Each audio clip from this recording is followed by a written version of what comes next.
Hello students, इस video में आप लोग पढ़ेंगे जानेंगे लोक प्रशासन की प्रकृति, कला अथवा विज्ञान, nature of public administration, art और साइंस। यानी कि इस चैप्टर में बेसिकली ये पढ़ेंगे आप कि लोक प्रशासन की प्रकृति क्या है, ठीक है, नेचर क्या है पब्लिक एडमिनिस्ट्रेशन की, ये आर्ट्स है, साइंस है, कला है अथवा विज्ञान है, क्या है।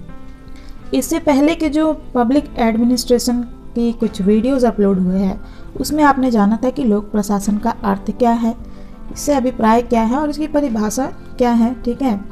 और लोक प्रशासन का क्षेत्र भी मैंने आपको पढ़ा दिया है। लोक प्रशासन कला है या विज्ञान, लोक प्रशासन के स्वरूप के संबंध में प्रबल मतभेद है। कुछ विद्वान इसे कला और विज्ञान दोनों मानते हैं, लेकिन जो अन्य विद्वान हैं उनके अनुसार यह विज्ञान नहीं हो सकता, साइंस नहीं हो सकता। डॉक्टर अवस्थी तथा माहेश्वरी के शब्दों में लोक प्रशासन का प्रयोग दो अर्थों में किया जा सकता है। पहले अर्थ में लोक प्रशासन का शासकीय मामलों के संचालन की विधि अथवा प्रक्रिया के रूप में प्रयोग किया जाता है। दूसरा, यह बौद्धिक अन्वेषण का क्षेत्र भी माना जाता है। अपने पहले रूप में, प्रथम रूप में लोक प्रशासन एक प्रक्रिया है, प्रोसेस है, तथा दूसरे रूप में अध्ययन का विषय है, ठीक है। एक प्रक्रिया के रूप में लोक प्रशासन निश्चित ही कला है, लेकिन प्रश्न यह है कि क्या शासकीय मामलों के अध्ययन के विषय के रूप में लोक प्रशासन को विज्ञान की संज्ञा दी जा सकती है। लोक प्रशासन कला के रूप में और विज्ञान के रूप में एक एक करके हम लोग इसमें आगे पढ़ेंगे। चलिए पढ़ते हैं कि लोक प्रशासन जो है वो कला है कैसे। लोक प्रशासन की कला, the art of public administration. कला से अभिप्राय, कला व्यवस्थित अभ्यास है। कला क्या है? कला व्यवस्थित अभ्यास है। ज्ञान को यथार्थ जीवन में व्यवहारित करना कला है, ठीक है। यानी जो हम लोग नॉलेज को यथार्थ जीवन में, प्रैक्टिकली हम लोग अपने लाइफ में, बिहेवियर में लाते हैं, वो कला है, ठीक है। कला का अपना कौशल होता है और वह व्यवस्थित ढंग से व्यवहार में आती है। ग्लैडन के अनुसार कला में ज्ञान की आवश्यकता होती है, किंतु यह सिद्धांत की अपेक्षा अभ्यास पर विशेष बल देती है, ठीक है। कला किस पे विशेष बल देती है? अभ्यास पर, प्रैक्टिस पर। अतः कलाकार के लिए उस शास्त्र का विद्वान होने की अपेक्षा उस कार्य को करने में कुशल होना चाहिए। कला की विशेषता उसका मनोहारी होना है। जब कोई कलाकार साधारण सी क्रिया को अपने अभ्यास और प्रतिभा के स्पर्श से ऐसा मोहक बना दे कि दिल की कली खिल उठे, तो उसे कला कहा जाएगा। कुछ व्यक्तियों को ईश्वर प्रदत्त प्रतिभा के रूप में कला प्राप्त होती है, यानी जन्म से ही उनमें कला होती है। तो कुछ व्यक्ति अपने कठोर परिश्रम से उसकी विशेष तकनीकों में कुशलता प्राप्त करके कला ग्रहण करते हैं। कला कई प्रकार की है, जैसे कि ललित कला, संगीत कला इत्यादि। इनमें कुशलता पाने के लिए अध्ययन और ज्ञान की अपेक्षा अभ्यास, जन्मजात सहज प्रतिभा और साधन अधिक महत्व रखते हैं। प्रत्येक व्यक्ति तानसेन जैसा गायक और पिकासो जैसा चित्रकार नहीं हो सकता, लेकिन निरंतर अभ्यास, रेगुलर प्रैक्टिस से इनमें काफ़ी प्रवीणता पा सकता है। लोक प्रशासन कला है। लोक प्रशासन को अनेक विद्वानों ने कला माना है। पहले बताया जा चुका है कि प्रशासन का अभिप्राय किसी विशेष उद्देश्य को पूरा करने हेतु विभिन्न व्यक्तियों से काम करवाना और काम लेना है। इसमें क्रिया पक्ष की प्रधानता है। प्रशासन में वही व्यक्ति सफल हो सकता है जो दूसरे से काम करवाने का ढंग जानता हो। अतः प्रशासन एक कला है। प्रशासन में कौन व्यक्ति सफल हो सकता है? प्रशासन में वही व्यक्ति सफल हो सकता है जो दूसरों से काम करवाने का ढंग जानता हो। इसलिए प्रशासन एक कला है।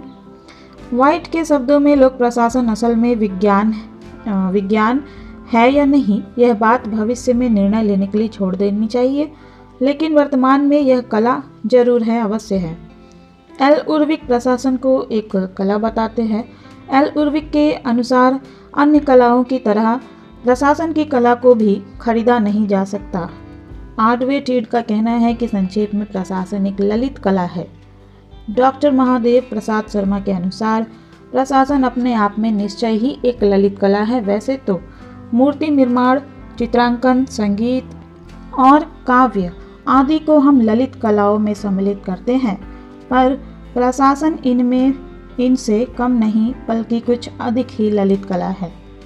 डॉक्टर शर्मा आगे लिखते हैं, लोक प्रशासन भी चिरकाल से एक कला विशेष के रूप में जाना माना जाता रहा है। कौटिल्य, अकबर, टोडरमल, बिस्मार्क और सरदार पटेल जैसे प्रतिभा संपन्न प्रशासकों ने अपने शासन कौशल से चमत्कार कर दिखाया है और उनके प्रशंसकों ने उन्हें महानतम कलाकारों की श्रेणी में रखा है। लोक प्रशासन एक कला है क्योंकि प्रायः यह देखा गया है कि प्रशासन प्रशिक्षण द्वारा बनाए जाते हैं, ना कि पैदा होते हैं। ठीक है, प्रशासक जो होते हैं, एडमिनिस्ट्रेटिव जो होते हैं, वो प्रशिक्षण ट्रेनिंग के द्वारा बनाए जाते हैं, ना कि पैदा होते हैं। विभिन्न प्रशिक्षण केंद्रों में सेवी वर्ग को प्रशासनिक चातुर्य एवं गुणों का ज्ञान ही कराया जाता है। प्रशासनिक कला को रुचि एवं परिश्रम से ही सीखा जा सकता है। कुछ लोगों की धारणा है कि कला ईश्वर प्रदत्त और जन्मजात अधिक होती है। इस मत में थोड़ा सत्य तो है, लेकिन वास्तविकता यह नहीं है। स्वाभाविक प्रतिभा मात्र से कोई व्यक्ति सिद्ध कलाकार नहीं बन जाता। स्वाभाविक प्रतिभा का भी परिष्कार और विकास किया जाता है। प्रशासन एक विशेष क्रिया है जिसमें एक विशेष ज्ञान तथा तकनीकी कौशल की आवश्यकता होती है। अन्य कलाओं की तरह प्रशासन को भी अभ्यास से, प्रैक्टिस से सीखा जा सकता है। वर्तमान में प्रशासनिक दक्षता के लिए निपुण तथा विशिष्ट प्रकार के दक्ष लोगों की आवश्यकता सरकार के विभिन्न आयामों में महसूस की जा रही है। प्रशासनिक कला में निपुण व्यक्ति में कुछ गुणों की जरूरत होती है। उदाहरण के लिए धैर्य, नियंत्रण, हस्तांतरण, आदेश की एकता आदि गुणों के अभाव में प्रशासक अपने कर्तव्यों का सफलतापूर्वक निष्पादन नहीं कर सकता। ठीक है, प्रशासक जो होता है वह अपने कर्तव्यों का सफलतापूर्वक निष्पादन तभी कर सकता है जब उसमें धैर्य, नियंत्रण, हस्तांतरण, आदेश की एकता आदि गुण हो। लूथर गुलिक के अनुसार एक अच्छे प्रशासक को पोस्ट कॉप तकनीकों में पारंगत होना चाहिए। ठीक है, पोस्ट कॉप तकनीक में पारंगत होना चाहिए, एक्सपर्ट होना चाहिए। यदि प्रशासन कला है तो यह प्रश्न उठना स्वाभाविक है कि उसका माध्यम अथवा साधन क्या है। प्रशासन के प्रमुख साधन सबसे पहले तो वह अपने को संगठन के द्वारा व्यक्त करता है, फिर वह अपने को संगठन के सदस्यों के द्वारा तथा फिर अपने को इन्हीं लोगों के सामाजिक और सांस्कृतिक परिवेश के द्वारा स्वरूप देता है। संक्षेप में लोक प्रशासन को जिन तर्कों के आधार पर कला माना जाता है वे इस प्रकार हैं। ठीक है, प्रशासन जो है कला क्यों है, चलिए जानते हैं। पहला तो सर्वमान्य सिद्धांत। प्रत्येक कला के कतिपय सर्वमान्य सिद्धांत होते हैं जिन पर वह आधारित होती है। यदि इन सिद्धांतों या नियमों का पालन किया जाए तो कला में कौशल एवं निपुणता प्राप्त नहीं किया जा सकता। यदि इन सिद्धांतों या नियमों का पालन किया जाए तो कला में कौशल एवं निपुणता प्राप्त नहीं किया जा सकता। इसी प्रकार लोक प्रशासन के भी कुछ सर्वमान्य सिद्धांत हैं। यदि प्रशासक इनकी उपेक्षा करे तो उसे किसी भी हालत में सफलता नहीं मिल सकती। ठीक है, तो सर्वमान्य जो सिद्धांत होती है उसका पालन करने पर ही निपुणता प्राप्त की जा सकती है। इस प्रकार लोक प्रशासन जो है, इस दृष्टि से लोक प्रशासन स्पष्टतः कला होने का दावा कर सकता है। अभ्यास की आवश्यकता। हर कला, यहाँ पे मैं बता रही हूँ आप लोगों को कि लोक प्रशासन कला कैसे है। ठीक है, अभ्यास की आवश्यकता। हर कला मानी हर एक आर्ट जो होता है उसका एक विशेष कौशल होता है। उसे हासिल करने के लिए कलाकार को अनुभवी विशेषज्ञों से प्रशिक्षण लेना होता है और उसका अभ्यास करना होता है। इसी प्रकार प्रशासन का भी एक विशेष कौशल होता है और एक अच्छा प्रशासक बनने के लिए प्रशिक्षण, अनुभव और अभ्यास की आवश्यकता होती है। इसी कारण IAS इंडियन एडमिनिस्ट्रेटिव सर्विस के परिवीक्षाधीन अधिकारियों को राष्ट्रीय प्रशिक्षण संस्थान मसूरी में प्रशिक्षण दिया जाता है और उसके बाद उन्हें अनुभवी प्रशासकों के अंतर्गत काम सीखना होता है। विशेष रुचि एवं गुण। जिस प्रकार किसी भी कला में सफलता प्राप्त करने के विशेष रुचि एवं गुणों की आवश्यकता होती है, उसी प्रकार एक कुशल प्रशासक बनने के लिए भी विशेष रुझान यानी इंटरेस्ट तथा गुण आवश्यक माने जाते हैं। प्राचीन काल से ही अनेक चिंतक इस विषय पर विचार करते रहे हैं। प्रसिद्ध यूनानी दार्शनिक प्लेटो ने प्रशासन को एक कला मानते हुए दार्शनिक राजा फिलोसोफर किंग में कुछ विशेष गुण अनिवार्य बतलाए हैं। इसी प्रकार कौटिल्य ने अर्थशास्त्र में और मैकियावेली ने द प्रिंस में शासन की कला पर विस्तार से विचार किया है और प्रशासकों के लिए आवश्यक विशेष गुणों पर प्रकाश डाला है। विकास की प्रक्रिया की दृष्टि से भी लोक प्रशासन एक कला है। जैसे कि अन्य कलाओं का क्रमिक विकास होता है, उसी प्रकार लोक प्रशासन का भी धीरे धीरे विकास हुआ है और अभी भी हो ही रहा है। परिवर्तनशीलता, जिस प्रकार अन्य कलाएं और उनकी प्रक्रिया अथवा पद्धतियां परिवर्तनशील है, उनमें समय समय पर परिवर्तन होते रहते हैं, उसी प्रकार लोक प्रशासन की प्रक्रियाएं भी समय और परिस्थितियों के अनुसार परिवर्तित होती रहती हैं। अतः लोक प्रशासन एक कला है, ठीक है, क्योंकि इसमें परिवर्तनशीलता पाई जाती है। जो विचारक प्रशासन को कला नहीं मानते, उनका कहना है कि प्रशासक की सफलता और असफलता मानवीय वातावरण एवं परिस्थितियों पर निर्भर करती है। एक स्थान पर एक प्रशासक उन्हीं तकनीकों से सफल हो जाता है और दूसरे स्थान पर असफल हो जाता है। यह सच है कि सामाजिक और मानवीय पर्यावरण प्रशासन की कार्यकुशलता को उसी प्रकार प्रभावित करते हैं जिस प्रकार खेल का मैदान बदलने पर नया वातावरण खिलाड़ी के कौशल को प्रभावित करता है। लेकिन प्रशासन एक कौशल है, प्रत्येक व्यक्ति इस कौशल को हासिल नहीं कर सकता। प्रशिक्षण और अभ्यास के बाद ही इस उच्चतम कला को ग्रहण किया जा सकता है। सुकरात प्रशासन को कला मानते हुए उसके लिए एक विशेष प्रकार का प्रशिक्षण आवश्यक मानता था। सुकरात ये कहा करता था कि जब हम अपना जूता ठीक कराने के लिए मोची के पास जाते हैं, लकड़ी के सामान की मरम्मत के लिए बढ़ई को बुलाते हैं, तो राज्य रूपी पोत का संचालन करने के लिए हमें उस कला में दक्ष व्यक्ति को बुलाना चाहिए। सुकरात शासक की उपमा डॉक्टर से देता है। उसका कहना है कि जनता बीमार है, हमें अपने स्वमित्रों का इलाज करना चाहिए। संक्षेप में लोक प्रशासन एक कला है क्योंकि यह सिद्धांतों की अपेक्षा व्यवहार पर अधिक बल देता है। ठीक है, तो लोक प्रशासन एक कला क्यों है, इसके 5 बिंदु मैंने बताए। क्या क्या? लोक प्रशासन एक कला है क्योंकि इसमें सर्वमान्य सिद्धांत पाए गए, विशेष रुचि एवं गुण की आवश्यकता होती है। लोक प्रशासन में एक्सपर्ट बनने के लिए अभ्यास की यानी प्रैक्टिस की आवश्यकता होती है। लोक प्रशासन में प्रशासनिक कार्यों में एक्सपर्ट बनने के लिए विकास की प्रक्रिया जो है कला की भांति है, पर परिवर्तनशीलता भी लोक प्रशासन में पाई जाती है। इस प्रकार लोक प्रशासन को एक कला कहा जा सकता है। ठीक है, विज्ञान और लोक प्रशासन। विज्ञान और लोक प्रशासन, साइंस एंड पब्लिक एडमिनिस्ट्रेशन, यानी क्या लोक प्रशासन विज्ञान है? चलिए जानते हैं। क्या लोक प्रशासन एक विज्ञान है? आधुनिक युग विज्ञान की प्रधानता का युग है और विज्ञान को विशेष सम्मान प्राप्त है। विज्ञान के साथ संबद्ध होने वाले विषय की महिमा बढ़ जाती है। अतः समाज विज्ञान के अन्य विषयों जैसे राजनीति, अर्थशास्त्र, इतिहास आदि की भांति उनकी तरह लोक प्रशासन को भी भौतिक, रसायन, गणित आदि के समकक्ष विज्ञान मानने का सिद्धांत प्रतिपादित किया गया है। लोक प्रशासन की वैज्ञानिकता की स्थापना करने वाले अधिकांश विचारक संयुक्त राज्य अमेरिका के हैं।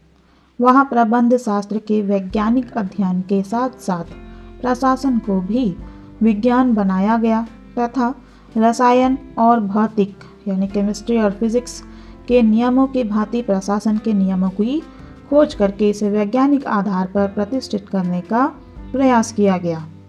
इससे वहाँ यानी अमेरिका यह विवाद उत्पन्न हुआ कि लोक प्रशासन को विज्ञान माना जा सकता है या नहीं। तो पहले जानना होगा कि विज्ञान क्या है, इसका अर्थ क्या है, तभी हम लोक प्रशासन विज्ञान है या नहीं ये जान सकते हैं। ठीक है, विज्ञान ज्ञान की वह शाखा है जो तथ्यों को व्यवस्थित रूप से संजोती है और सामान्य नियमों को खोज निकालने की कोशिश करती है। सबसे पहले यह तथ्यों को एकत्रित करती है और उनके पारस्परिक कार्य कारण संबंध प्रदर्शित करते हुए कुछ मान्य निष्कर्षों तक पहुंचने का प्रयत्न करती है। हक्सले के अनुसार विज्ञान एक ऐसा सम्यक ज्ञान है जो युक्ति और साक्ष्य पर आधारित है। सैपर्ड के अनुसार इसके प्रमुख लक्षण यानी विज्ञान का प्रमुख लक्षण क्या क्या है? एक संक्षिप्त, संगत और संबद्ध ज्ञान की संभावना, तथ्य को क्रमबद्ध करना और उसमें कार्य कारण संबंध स्थापित करने के बाद सामान्यीकरण कर सकने और पूर्व कथन यानी प्रेडिक्शन करने की क्षमता, प्राप्त संबंध, अनुमानों और निष्कर्षों की जांच की संभावना। इसमें कार्ल फ्राइडरिच ने 2 नई बातें जोड़ने का सुझाव दिया है। पहला, अध्ययन विधि के संबंध में व्यापक सहमति और दूसरा, इसके अध्ययन में लगे हुए व्यक्तियों का समुचित प्रशिक्षण। किंतु पेसलिंगर के अनुसार विज्ञान केवल युक्ति और तर्क पर आधारित होता है, प्रयोग और पूर्व कथन उसके लिए आवश्यक नहीं है। हाँ, उसके अध्ययन की सम्यक प्रणालियाँ अवश्य होनी चाहिए। एक विज्ञान किसी विषय से संबंधित उस ज्ञान राशि को कहते हैं जो विधिवत पर्यवेक्षण, अनुभव और अध्ययन के आधार पर प्राप्त की गई हो और जिसके तथ्य परस्पर संबद्ध, क्रमबद्ध तथा वर्गीकृत किए गए हो। अर्थात विज्ञान में कार्य कारण का संबंध, भविष्यवाणी करने की सामर्थ्य और तथ्यों के बारे में सर्वमान्यता होनी चाहिए। इस अर्थ में प्राकृतिक विज्ञानों को ही विज्ञान की श्रेणी में आते हैं। लोक प्रशासन तो क्या, समाज विज्ञान का कोई भी विषय इस अर्थ में विज्ञान की श्रेणी में नहीं रखा जा सकता है। लोक प्रशासन को विज्ञान न मानने के क्या कारण है, चलिए जानते हैं। अनेक विचारक लोक प्रशासन को विज्ञान नहीं मानते। समाज विज्ञान विश्वकोश में मोरिस कोहन ने लोक प्रशासन को विज्ञान की प्रथम श्रेणी में नहीं रखा। फाइनर ने लोक प्रशासन को विज्ञान का स्तर प्रदान नहीं किया। उर्विक के अनुसार लोक प्रशासन कला है, न कि विज्ञान। एल.डी. वाइट ने इस कथन को कि लोक प्रशासन विज्ञान है अथवा नहीं, भविष्य के लिए स्थगित करने की सलाह दी है। लोक प्रशासन को विज्ञान नहीं मानने के जो कारण हैं इस प्रकार है। निश्चितता का अभाव। लोक प्रशासन को विज्ञान नहीं मानने का पहला कारण यह है कि इसमें निश्चितता अथवा पूर्णता, एग्जैक्टनेस का अभाव है। ठीक है, लोक प्रशासन विज्ञान क्यों नहीं है? क्योंकि इसमें एग्जैक्टनेस, पूर्णता या निश्चितता का अभाव है, कमी है। अन्य सामाजिक विज्ञानों के समान लोक प्रशासन को निश्चितता की कसौटी पर नहीं कसा जा सकता। लोक प्रशासन के निष्कर्ष पूर्णता से वंचित रहते हैं। इसके विपरीत प्राकृतिक विज्ञान जो होते हैं, जैसे फिजिक्स, केमिस्ट्री के नियमों में निश्चितता रहती है। उदाहरण के लिए भौतिक शास्त्र का, फिजिक्स का एक नियम है जिसे गुरुत्वाकर्षण का सिद्धांत कहते हैं। इसके अनुसार यदि कोई वस्तु ऊपर से फेंकी जाए तो एक निश्चित सीमा के भीतर आने पर पृथ्वी अपनी शक्ति से उसे अपनी ओर खींच लेती है। इसी प्रकार रसायन शास्त्र यानी केमिस्ट्री का एक नियम है कि हाइड्रोजन और ऑक्सीजन को क्रमशः 2 और 1 के अनुपात में मिलाने यानी H2O से पानी बनता है। ये नियम और भौतिक विज्ञानों के अन्य सभी नियम अटल, अपरिवर्तनशील और अकाट्य है। उनके विषय में कोई 2 मत नहीं हो सकते। वे मूलभूत सत्य होते हैं। वे हर काल और हर स्थान में लागू होते हैं। लेकिन क्या इस प्रकार के निश्चित नियम लोक प्रशासन में पाए जाते हैं? लोक प्रशासन द्वारा प्रतिपादित नियम स्थान और कला के अनुसार बदलते रहते हैं। इसका कारण यह है कि सामाजिक विज्ञानों को मनुष्यों से व्यवहार करना पड़ता है, जबकि प्राकृतिक विज्ञान जो होता है, नेचुरल साइंस, वो जड़ पदार्थों से संबंधित होते हैं। जड़ पदार्थों के गुण सदा एक से रहते हैं। इसके विपरीत मनुष्य के व्यवहारों में अत्यधिक विभिन्नता यानी अलगपन पाया जाता है। फलतः सामाजिक विज्ञानों में निश्चित नियम नहीं बनाए जा सकते। अतः यदि निश्चितता ही विज्ञान का लक्षण है तो कोई भी सामाजिक विज्ञान होने का दावा नहीं कर सकता। इसलिए लोक प्रशासन को भी विज्ञान नहीं माना जा सकता। ठीक है, इन शॉर्ट लोक प्रशासन जो है विज्ञान नहीं है क्योंकि इसमें निश्चितता का अभाव पाया जाता है। ठीक है, फिर देखिए लोक प्रशासन विज्ञान क्यों नहीं है। इसका दूसरा कारण सार्वभौमिक नियमों, सिद्धांतों का अभाव। लोक प्रशासन के क्षेत्र में सर्वसम्मत सिद्धांतों का अभाव है। हेनरी फेयोल, उर्विक, टेलर, विलोबी, स्टेने और अन्य लेखकों ने समय समय पर सर्वसम्मत सिद्धांतों की रचना करने की कोशिश की, लेकिन उनमें से कोई भी किसी दूसरे के द्वारा प्रतिपादित सिद्धांतों को स्वीकार करने को तैयार नहीं हुआ। प्रत्येक लेखक उन्हीं सिद्धांतों को अपने निराले ढंग से प्रतिपादित करता है। कुछ वर्ष पहले संयुक्त राज्य अमेरिका में राजनीति विज्ञानविदों के एक सम्मेलन में प्रत्येक सदस्य को प्रशासन के एक सिद्धांत का वर्णन करने के लिए आमंत्रित किया गया। कहा जाता है कि उनमें से कोई एक भी ऐसे सिद्धांत का उल्लेख नहीं कर सका जिसको अन्य सभी सदस्य स्वीकार कर लेते। साथ ही जैसा कि व्हाइट ने संकेत किया है, लोक प्रशासन के प्रत्येक सिद्धांत के विपक्ष में उतना ही मान्य दूसरा सिद्धांत प्रस्तुत किया जा सकता है। उदाहरण के तौर पर व्हाइट ने एकल निर्देशन यूनिटी ऑफ कमांड के सिद्धांत का उल्लेख किया है। इसके अनुसार प्रशासन के अंतर्गत कोई भी कर्मचारी एक से अधिक अधिकारी के नियंत्रण में नहीं होना चाहिए, लेकिन प्रैक्टिकली व्यवहार में हमें यह देखने को मिलता है कि अनेक कर्मचारी ऐसे हैं जो एक साथ ही अनेक प्रशासकीय एवं प्राविधिक अधिकारियों से आदेश ग्रहण करते हैं। उदाहरण के लिए भारत में जिला स्तर पर चिकित्सा अधिकारी, उद्योग अथवा कृषि अधिकारी जिलाधीश के नियंत्रण में होते हैं और उससे आदेश पाते हैं, लेकिन इसके बाद ही वे चिकित्सा, उद्योग अथवा कृषि विभाग के उच्च अधिकारियों के नियंत्रण में होते हैं। लेकिन इसके बाद ही वे चिकित्सा, उद्योग अथवा कृषि विभाग के उच्च अधिकारियों के नियंत्रण में होते हैं और सार्वजनिक स्वास्थ्य विभाग, उद्योग विभाग तथा कृषि विभाग के निर्देशकों के निर्देश अनुसार कार्य करते हैं। स्पष्ट है कि सर्वसम्मत सिद्धांतों के अभाव में लोक प्रशासन को विज्ञान बताना अटपटा तो है ही। लोक प्रशासन जो होता है, पब्लिक एडमिनिस्ट्रेशन, वह विज्ञान नहीं है क्योंकि पर्यवेक्षण तथा तथ्य परीक्षण का इसमें अभाव पाया जाता है। विज्ञान में पर्यवेक्षण तथा प्रयोग का हम सहारा लेते हैं, एक्सपेरिमेंट का सहारा लेते हैं, वैसा लोक प्रशासन में संभव नहीं है, पॉसिबल नहीं है। विज्ञान की भांति लोक प्रशासन के पास कोई ऐसी प्रयोगशाला, लेबोरेटरी नहीं है जहां पूर्व अर्जित तथ्यों की सत्यता स्थापित की जा सके। लोक प्रशासन का संबंध चेतन मनुष्य और उनके मानवीय व्यवहार से है। मनुष्यों में अपनी स्वतंत्र इच्छा, उद्देश्य और प्रयोजन होते हैं, अतः मनुष्यों से संबंध रखने वाले लोक प्रशासन के विभिन्न तथ्यों को मानव समाज से पृथक करके प्रयोगशाला में उस विधि से नापा और परखा नहीं जा सकता और ना उन पर वैसे ही परीक्षण करके उनके संबंध में बनाए गए नियमों की सच्चाई की जांच की जा सकती है। जैसी जांच और परीक्षण रसायन शास्त्र यानी केमिस्ट्री और भौतिक शास्त्र, फिजिक्स आदि विज्ञानों के नियमों की जाती है। आदर्शात्मक विज्ञान में नैतिक मूल्यों तथा आदर्शों का कोई स्थान नहीं होता, जबकि लोक प्रशासन के सिद्धांत निरंतर प्रशासकीय क्रिया की तथ्यपरक एवं आदर्शमूलक धारणाओं अर्थात क्या है तथा क्या होना चाहिए के बीच झूलते रहते हैं। प्राकृतिक विज्ञान अनिवार्य रूप से तथ्यपरक होते हैं तथा उनमें दृष्टिकोण की निरपेक्षता संभव होती है। प्रशासन जैसे विषय मूलतः आदर्शमूलक होते हैं। प्रशासन का कोई ना कोई प्रयोजन या लक्ष्य होता है। प्रशासन के लिए नहीं होता, बल्कि वह लोकहित की सिद्धि के लिए होता है। प्रशासन के समक्ष निश्चित लक्ष्य की स्थापना की जाती है जिसमें नैतिकता का पुट पाया जाता है। इस प्रकार लोक प्रशासन को विज्ञान इसलिए नहीं माना जा सकता क्योंकि इसमें आदर्शात्मकता अथवा भावनात्मकता रहती है तथा नैतिकता का पुट रहता है। ठीक है। पूर्व कथनीयता का अभाव।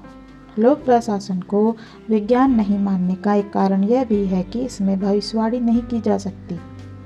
भौतिक विज्ञानों में भविष्यवाणी की जा सकती है, जबकि लोक प्रशासन में भविष्यवाणियाँ पूर्व कथनीयता का अभाव होता है, ये संभव नहीं होता है। इसका कारण यह है कि लोक प्रशासन मनुष्य की प्रशासकीय समस्याओं का ध्यान करता है। मानव स्वभाव में मुक्त इच्छाओं, पसंदों, प्रयोजनों तथा मूल्यों आदि अनेक तत्वों का समावेश होता है। अतः यह संभव नहीं है कि प्रशासन के तथ्यों को अलग करके उन्हें निश्चिततापूर्वक मापा और वर्गीकृत किया जा सके। संक्षेप में लोक प्रशासन को तब तक विज्ञान नहीं कहा जा सकता जब तक कि उसके द्वारा 3 शर्तों की पूर्ति नहीं की जाती। पहला, प्रशासन के आदर्शों के महत्व तथा स्थान एवं मूल्यों को सुस्पष्टता पूर्वक परिभाषित किया जाना चाहिए। ठीक है, यानी यहाँ पे बताया जा रहा है कि लोक प्रशासन साइंस कैसे बन सकता है। पहला तो प्रशासन के आदर्शों के महत्व तथा स्थान एवं मूल्यों को सुस्पष्टता पूर्वक परिभाषित किया जाना चाहिए। दूसरा, लोक प्रशासन के क्षेत्र में मानव स्वभाव का समुचित ज्ञान अर्जित होना चाहिए। तीसरा, विपरीत संस्कृतियों के अध्ययनों को प्रोत्साहित किया जाना चाहिए जिससे प्रशासन के ऐसे सिद्धांतों को विकसित किया जा सके जो संस्कृतिबद्धता से ग्रस्त ना हो, तभी जाकर लोक प्रशासन विज्ञान बन पाएगा। लोक प्रशासन को विज्ञान मानने के कारण क्या है? अभी तो मैंने आपको बताया लोक प्रशासन विज्ञान क्यों नहीं है। अब आप जानेंगे कि लोक प्रशासन विज्ञान है कैसे। लोक प्रशासन को क्यों विज्ञान माने? लोक प्रशासन को 3 तर्कों के आधार पर विज्ञान माना जा सकता है। पहला तर्क है, कालांतर में लोक प्रशासन विज्ञान का रूप ले लेगा। In due course public administration में बिकम साइंस। कतिपय विचारक यह आशा स्पष्ट करते हैं कि भले ही लोक प्रशासन के विकास की वर्तमान स्थिति में लोक प्रशासन को विज्ञान नहीं माना जा सके, लेकिन कालांतर में यह विज्ञान का रूप ले लेगा, यानी आगे चलकर यह विज्ञान का रूप ले लेगा। लोक प्रशासन का वर्तमान अध्ययन हमारे सामने लोक प्रशासन के बारे में सुसंबद्ध विचारों का एक ढांचा मात्र प्रस्तुत करता है। यह ढांचा और अधिक अध्ययन तथा विश्लेषण का आधार बन सकता है, तथा जब यह अध्ययन और विश्लेषण पर्याप्त सीमा तक पहुंच जाएगा तो लोक प्रशासन भी अन्य सामाजिक विज्ञानों की भांति एक विज्ञान के रूप में सुस्थापित हो जाएगा। उर्विक ने इस विचार का समर्थन किया है। उर्विक कहते हैं लोक प्रशासन का विद्यार्थी एक ऐसे क्षेत्र में काम करता है जिसमें अभी तक अनेक अज्ञात तत्व हैं तथा जिसका अधिकांश क्षेत्र अभी तक अनखोजा पड़ा है। अतः वह चिंतन की एक मोटी रूपरेखा प्रस्तुत करने के अलावा और कुछ भी नहीं कर सकता। वह विचारों और सिद्धांतों को ऐसे व्यवस्थित रूप में प्रस्तुत कर सकता है जिससे दूसरे लोगों को अपने अनुभव के प्रकाश में संश्लेषण करने में सहायता मिल सके।